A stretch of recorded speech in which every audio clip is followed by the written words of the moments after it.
बिस्मिल्लाहिर्रहमानिर्रहीम। अस्सलाम वालेकुम। आज 5 अप्रैल बरोज़ हफ्ता हम बात करेंगे दो अहम केसेस के हवाले से। लाहौर हाई कोर्ट में आप जानते हैं कि पाकिस्तान तहरीक इंसाफ का जो ट्विटर है उसको बंद करवाने के लिए पूरे मुल्क का ट्विटर बंद कर दिया गया था। उस पर फिर जो एक्शन लिया, कार्रवाई की गई लाहौर हाई कोर्ट के 3 रुकनी बेंच की जानिब से। लास्ट डेट ऑफ हियरिंग पर चेयरमैन पीटीए पेश हुए और चेयरमैन पीटीए कभी कहते थे हमारा ट्विटर अकाउंट है, कभी कहते थे हमारा बंद है, कभी कहते थे हमारा वीपीएन के ज़रिए। तो एक पूरा एक बड़ी दिलचस्प सूरत हाल थी लाहौर हाई कोर्ट में। एक 5 रुकनी बेंच है लाहौर हाई कोर्ट का, जिसमें पाकिस्तान तहरीक इंसाफ के साबिक मेंबर हैं पंजाब असम्बली की, उन्होंने 3 MPO के कानून को चैलेंज किया गया। ये 2 दरखास्तें हैं बेसिकली। दफ़ा 144 का जो तरीक़ाकार है उसको चैलेंज किया गया और एक दरखास्त है 3 MPO की। ये 2 बेसिकली दरखास्तें हैं जिनको चैलेंज किया गया और उसको आगे बढ़ाने की कोशिश की गई कि चलें इसको जो ये केसेस हैं इनको आगे बढ़ाया जाए। अब वो 5 रुकनी बेंच बन गया और उसमें अमजद रफ़ीक साहब भी मौजूद हैं। अमजद रफ़ीक साहब वो हैं जिन्होंने 3 MPO को मुअत्तल किया था। तगड़े जज हैं, तगड़े जज इस बेंच का हिस्सा हैं। अहम तफसीलात मैं आपके साथ शेयर करूंगा और आखिर में मैं आपको बताऊंगा कि अब तक तो छोटे छोटे ओहदेदारान या जैसे हम बात करते थे ज़ुल्म खलीलज़ाद की या किसी और की, तो वो थे जो इमरान खान से मुतल्लिक बात कर रहे थे। अब तो जो राइट हैंड है ट्रंप का, उसकी जानिब से पाकिस्तान तहरीक इंसाफ के सरबराह इमरान खान की रिहाई और सियासी लोगों से मुतल्लिक जो तफसीलात सामने रखी गई हैं वो भी मैं आपके साथ शेयर करूँगा। सबसे पहले हम बात कर लेते हैं बलूचिस्तान की मौजूदा सूरत हाल से मुतल्लिक। सुप्रीम कोर्ट बार एसोसिएशन ने एक अलामिया जारी किया है। सुप्रीम कोर्ट बार एसोसिएशन के सदर की जानिब से ये अलामिया जारी किया गया है बलूचिस्तान की सूरत हाल पर। सुप्रीम कोर्ट बार एसोसिएशन ने वफाकी हुकूमत से अपील की है कि बलूचिस्तान की सूरत हाल पर सीनियर सियासतदानों पर मुश्तमिल बाख्तियार और मैंडेट की हामिल कमेटी तश्कील दी जाए और बिला ताख़ीर बलूचिस्तान रवाना की जाए। जिस हुकूमत के पास अपने पास मैंडेट नहीं है वो मैंडेट कमेटी एक तश्कील देगी सीनियर सियासतदानों की जो जाएगी। ये सुप्रीम कोर्ट बार एसोसिएशन के जो सदर हैं मियां रऊफ़ अता साहब, वो पता नहीं किसकी आंखों में धूल झोंकना चाहते हैं। क्या सबको नहीं पता कि ये हुकूमत खुद कितनी पावरफुल है और ये क्या सियासतदानों पर मुश्तमिल कमेटी बनाएगी और मैंडेट देगी। अलामिया में कहा गया कि जो सुप्रीम कोर्ट बार एसोसिएशन ने कहा कि chief justice of Pakistan supreme court bar association के वफद ने chief justice of Pakistan Yahya Afridi से भी मुलाकात की। अलामिया में कहा गया कि सदर सुप्रीम कोर्ट बार ने चीफ जस्टिस को बलूचिस्तान की सूरत हाल से आगाह किया और बताया कि बलूचिस्तान में आइन के तहत दिए गए बुनियादी हकूक़ फिल वक्त नापैद हो चुके हैं और इस किस्म के हालात ने सूबे में अमन व अमान की सूरत हाल मज़ीद ख़राब कर दी है। सदर सुप्रीम कोर्ट बार ने कहा कि इसके नतीजे में सूबे में आवाम में बेचैनी, बाग़ियाना सरगर्मियों में इजाफा और सड़कों की बंदिश ने आम शहरियों की रोज़मर्रा ज़िंदगी बराह रास्त मुतासर की है। अलामिया के मुताबिक सदर सुप्रीम कोर्ट बार ने अपने इन मुशावरती मुलाकातों की तफसीलात भी शेयर की जो बलूचिस्तान के मसाइल पर वसीउल बुनियाद कौमी इत्तफ़ाक़ की राय हासिल करने के मकसद से की जा रही हैं। सदर सुप्रीम कोर्ट बार ने कहा कि अमूमी तौर पर सियासी अशराफिया की अक्सरियत इस बात पर मुत्तफ़िक़ है कि इन मसाइल का हल जमहूरी अंदाज, सियासी मुकालमे और मुज़ाकरात के ज़रिए बलूचिस्तान के अवाम के हकीकी मसाइल को सुनने और हल करने में है। सुप्रीम कोर्ट बार एसोसिएशन के मुताबिक इस मौका पर चीफ जस्टिस याहिया अफरीदी ने इन कोशिशों को सराहते हुए सुप्रीम कोर्ट बार को कौमी इत्तफ़ाक़ की राय की तश्कील के लिए की गई काविशों पर खिराज तहसीन पेश किया। अलामिया में कहा गया कि चीफ जस्टिस ने कहा कि बुनियादी हकूक़ की पासदारी किसी भी जमहूरी मुआशरे की बुनियाद होती है और इस बात पर जोर दिया कि बुनियादी हकूक़ को हर सतह पर बरकरार रखा जाना चाहिए। बलूचिस्तान की सूरत हाल के हवाले से सदर सुप्रीम कोर्ट बार ने एक बार फिर वफाकी हुकूमत से अपील की है कि वो फौरी तौर पर सीनियर सियासतदानों पर मुश्तमिल एक कमेटी नामज़द करे जिससे मुकम्मल अख्तियार और मैंडेट हासिल हो और इस कमेटी को बिला ताख़ीर पाकिस्तान रवाना किया जाए। चीफ जस्टिस याहिया अफरीदी ने मुलाकात के बाद सुप्रीम कोर्ट बार से जारी अलामिया में कहा गया कि ऐसी कमेटी को चाहिए कि वो बलूचिस्तान नेशनल पार्टी, अख्तर मेंगल और दीगर एहतजाजी सियासी धड़ों के साथ बैठ कर बामकसद मुकालमा शुरू करे ताकि उनके हकीकी मसाइल को गुफ्तगू और मुज़ाकरात के ज़रिए हल किया जा सके कबल इसके कि बहुत देर हो जाए। पाकिस्तान तहरीक इंसाफ समेत जो अपोजिशन जमातें हैं वो अपनी अपोजिशन इत्तेहादी अख्तर मेंगल के साथ खड़े हैं। वो वहाँ पे गए हैं, उन्होंने मुलाकात भी की है और अपनी यकीन दहानी भी करवाई है कि वो हर सूरत इस पूरा जो सिस्टम है इसके साथ खड़े हैं, अपोजिशन के सिस्टम के साथ। लेकिन सबसे अहम बात यह है کہ حکومت اس سارے معاملے کو کیسے ہینڈل کرتی ہے، حکومت کیسے سارے معاملے کے اوپر تگڑے طریقے سے معاملات کو آگے بڑھاتی ہے، یہ انتہائی اہم ہوگا۔ حکومت کی جانب سے جو ایکشن ہے وہ اہم ہوگا کہ حکومت کیسے ان معاملات کو آگے لے کے چلتی ہے۔ آپ جانتے ہیں کہ ایک درخواست تھی، ٹویٹر 17 فروری کو بند کیا گیا، 8 فروری کے انتخابات کے بعد 17 فروری کو ایکس کو بند کر دیا گیا۔ اس وقت وہ ٹویٹر تھا، بعد میں وہ ایلون ماسک نے جب اس کو لے لیا تو وہ ایکس بن گیا۔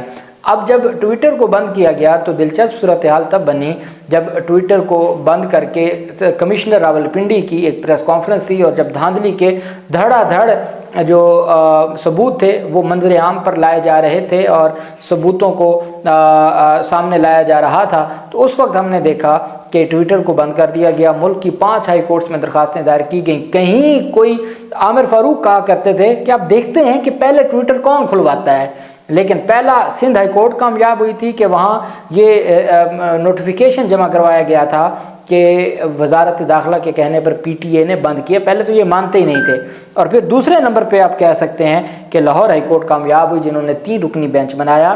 Chairman P T A last date of hearing پر پیش ہوئے۔ چیئرمین پی ٹی اے کو جب سوال پوچھے گئے کہ بھئی کیوں بند کیا ہوا ہے، کوئی پتہ نہیں ہے، اچھا تو کیا تمام حکومتی لوگ چلا رہے ہیں، کیسے چلا رہے ہیں، وی پی این کے ذریعے چلا رہے ہیں، تو جسٹس علی ضیاء باجوہ نے کہا کہ ٹویٹر کا کسی اکاؤنٹ سے کوئی غلط چیز شیئر ہوتی ہے تو آپ اس کو بند کر سکتے ہیں، بلاک کر سکتے ہیں، آپ اس کا جو ڈیٹا ہے اس کو ڈیلیٹ کر سکتے ہیں۔ پورا پلیٹ فارم تو نہیں آپ بند کر سکتے، آپ نے پورا پلیٹ فارم بند کر دیا، لیکن بیرونی دنیا یا بین الاقوامی دنیا کے ساتھ بات چیت کے لیے آپ خود یوز بھی وہی کرتے ہیں، تو پھر اس سے کیا ہوگا اور اس سے کس طریقے سے چیزوں کو آگے بڑھایا جا سکتا ہے۔ تو بہت سارے اتنے سوالات پوچھے تھے، حتیٰ کہ چیف جسٹس عالیہ نیلم نے کہا تھا کہ آپ نے، اور پھر وہاں پر جو وفاقی حکومت کے وکیل تھے ان کے پاس بھی کوئی کسی سوال کا جواب نہیں تھا، تو برہمی کا اظہار کیا تھا کہ خدا کے لیے آپ کو اگر کسی بات کا معلوم نہیں ہے تو آپ پیچھے ہٹ جائیں، آپ کو پتہ ہی نہیں ہے کسی بات کا۔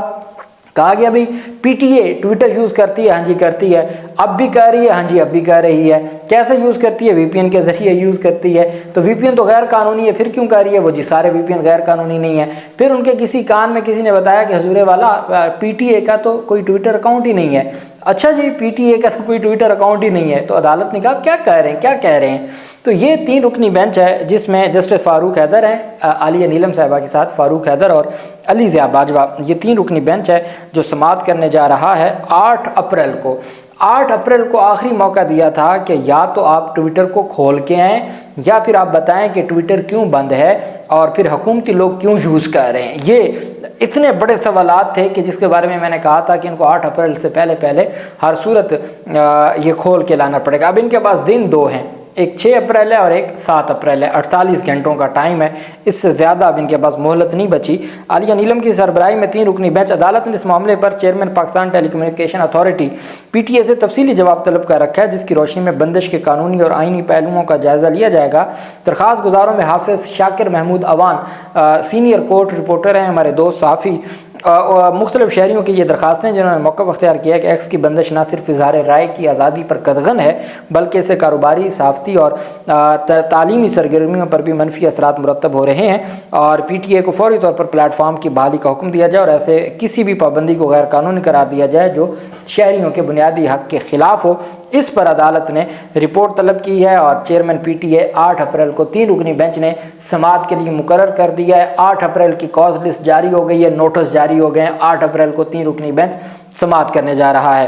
وہیں پہ بہت اہم درخواست تھی جو پاکستان تحریک انصاف کے جانب سے یہ دائر کی گئی تھی، جس میں یہ موقف اپنایا گیا تھا کہ 3 ایم پی او، جس میں 22 سے 25 ہزار 2.5 سالوں میں 22 سے 25 ہزار 3 ایم پی او کے آرڈرز جاری کیے گئے نظر بندی کے پاکستان تحریک انصاف کے کارکنان کے خلاف۔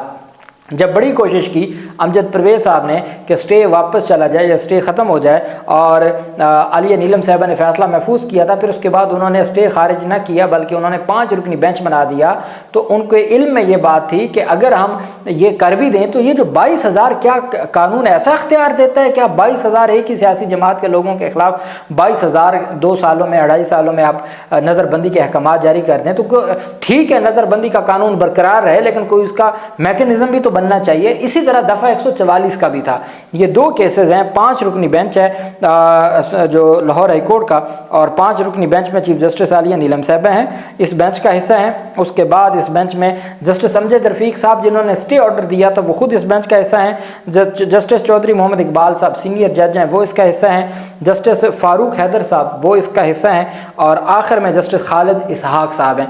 हो सकता है अज़हर सदीक एडवोकेट वकील हैं पाकिस्तान तहरीक इंसाफ के, वो ये ज़रूर जो इख्तलाफ करें या ये इतराज़ उठाएं कि चूँकि जो हमारे नए एडिशनल जज हैं जस्टिस खालिद इसहाक साहब, चूँकि वो बतौर एडवोकेट जनरल पंजाब भी इन मुकदमात में पेश होते रहे, तो उनको इस बेंच से अलग किया जाए। हो सकता है, लेकिन चूँकि जस्टिस जो खालिद इसहाक साहब हैं वो बतौर एडिशनल जज लाहौर हाई कोर्ट तगड़े तरीके से अच्छे अंदाज में मुकदमात को आगे बढ़ा रहे हैं, तो हो सकता है कि इसके ऊपर जो है वो इतराज़ ना भी उठाया जाए। तो ये लाहौर हाई कोर्ट में समाअत होने जा रही है, और ये लाहौर हाई कोर्ट समाअत करने जा रही है 7 अप्रैल को, परसों समाअत करने जा रही है। आलिया नीलम की सरबराही में 5 रुकनी बेंच समाअत करने जा रहा है। एडवोकेट अमजद परवेज़ और बाकियों को नोटिस जारी कर दिए हैं। दरख्वास्त गुजार ने मौक़िफ़ अपनाया कि नज़रबंदी के सेक्शन 3 MPO को सिर्फ सियासी बुनियादों पर इस्तेमाल किया जा रहा है, और शुक्र ये है कि अमजद रफ़ीक साहब ने तमाम का तमाम रिकॉर्ड मंगवा चुके हुए हैं।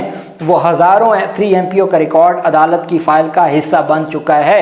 इस वजह से अदालत के लिए वो स्टे खारिज करना भी आसान नहीं था, और फिर अदालत अब इस मामले को आगे भी लेके जा रही है। दूसरी तरफ ये 2-3 दिन पहले का वाक़या है, लेकिन अब ये बैनुल अक़वामी न्यूज़ का भी हिस्सा बन चुका है, और वो ये है कि एक अहम इदारा है फ्रीडम ऑनलाइन।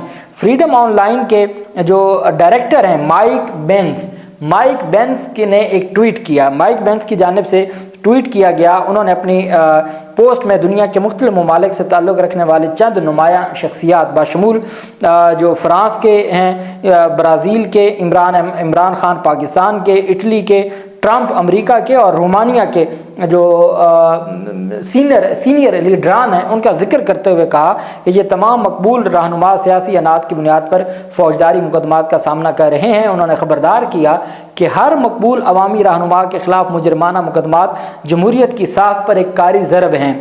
माइक बेंस की इस पोस्ट को रीपोस्ट करते हुए एलोन मस्क, अब एलोन मस्क जो ट्विटर के मालिक हैं, एक्स के मालिक हैं, और इस वक्त वो अगर सबसे कोई करीबी अगर कोई ट्रंप के साथ है तो वो एलोन मस्क हैं। उनकी जानिब से उन्होंने वो जो फ्रीडम ऑनलाइन के डायरेक्टर हैं माइक बेंस, उनकी पोस्ट को रीट्वीट करते हुए रीशेयर करते हुए ऊपर लिखा है कि जब इंतहा पसंद बाएं बाजू के लोग जमहूरी वोटों से कामयाब नहीं हो पाते, ये कौन लिख रहा है? ट्रंप का राइट हैंड एलोन मस्क लिख रहा है। वो जो माइक बेंस की पोस्ट है उसके ऊपर उसको कोट करते हुए लिख रहा है कि जब इंतहा पसंद बाएं बाजू के लोग जमहूरी वोटों से कामयाब नहीं हो पाते तो वो अपने मुखालिफिन को जेल में डालने के लिए कानूनी निज़ाम का गलत इस्तेमाल करते हैं। ये उनका पूरी दुनिया में आजमूदा हरबा है। ये एलोन मस्क कह रहा है कि इनका पूरी दुनिया में ये आजमूदा हरब है कि जब वो जीत नहीं सकते तो अपने मुखालफिन को जेलों में डालते हैं। एलोन मस्क ने माइक बेंस की राय से इत्तेफाक करते हुए बज़ाहिर इमरान खान का नाम तो नहीं लिया, लेकिन इमरान खान के हवाले से उन्होंने ये ज़रूर कहा कि ये पाकिस्तान तहरीक इंसाफ के सरबराह इमरान खान की हमायत और जमहूरियत की हमायत और जो गैर कानूनी किस्म की इस तरह की गिरफ्तारी हैं पाकिस्तान तहरीक इंसाफ उसको कर रही है। और पाकिस्तान तहरीक इंसाफ ने कहा है कि इस अहम नुक्ते को उठाने पर शुक्रिया एलोन मस्क। ये पाकिस्तान तहरीक इंसाफ के जो पंजाब के ऑफिशियल और इनकी जो क़यादत है पाकिस्तान तहरीक इंसाफ की, उनकी जानिब से ये पहले वो रिचर्ड ग्रेनल थे, फिर हमने देखा कि ज़ल्म खलीलज़ाद इसके ऊपर बात कर रहे थे। अब एलोन मस्क ने बाकायदा तौर पर वो पोस्ट जिसमें इमरान खान का जिक्र है उसको कोट करते हुए कहा कि ये पूरी दुनिया में जो बाएं बाजू के लोग हैं जो जमहूरी वोटों से कामयाब नहीं होते वो अपने मुखालफिन को जेल में डालने के लिए कानूनी निज़ाम का गलत इस्तेमाल करते हैं, यानी अदालतों का गलत इस्तेमाल करते हैं, कानून का गलत इस्तेमाल करते हैं अपने मुखालफिन को जेलों में डालने के लिए। ये इनका पूरी दुनिया में आजमूदा हरबा है, ये कहते हैं एलोन मस्क पाकिस्तान तहरीक इंसाफ। और अब ये चूँकि बैनुल-अक़वामी दुनिया और बैनुल-अक़वामी मीडिया में ये पोस्ट शेयर की जा रही है, डिस्कस की जा रही है, उस वक्त चंद घंटों में ये 56 मिलियन व्यूज़ आ चुके थे, 56 मिलियन व्यूज़ चंद घंटों में। और अब तो ये एक बहुत आगे जा चुकी होगी ये पोस्ट, लेकिन अब बैनुल-अक़वामी दुनिया भी इसको डिस्कस कर रही है। अल्लाह पाक पाकिस्तान का हामी नासिर हो। बहुत शुक्रिया। अल्लाह हाफिज़। पाकिस्तान जिंदाबाद।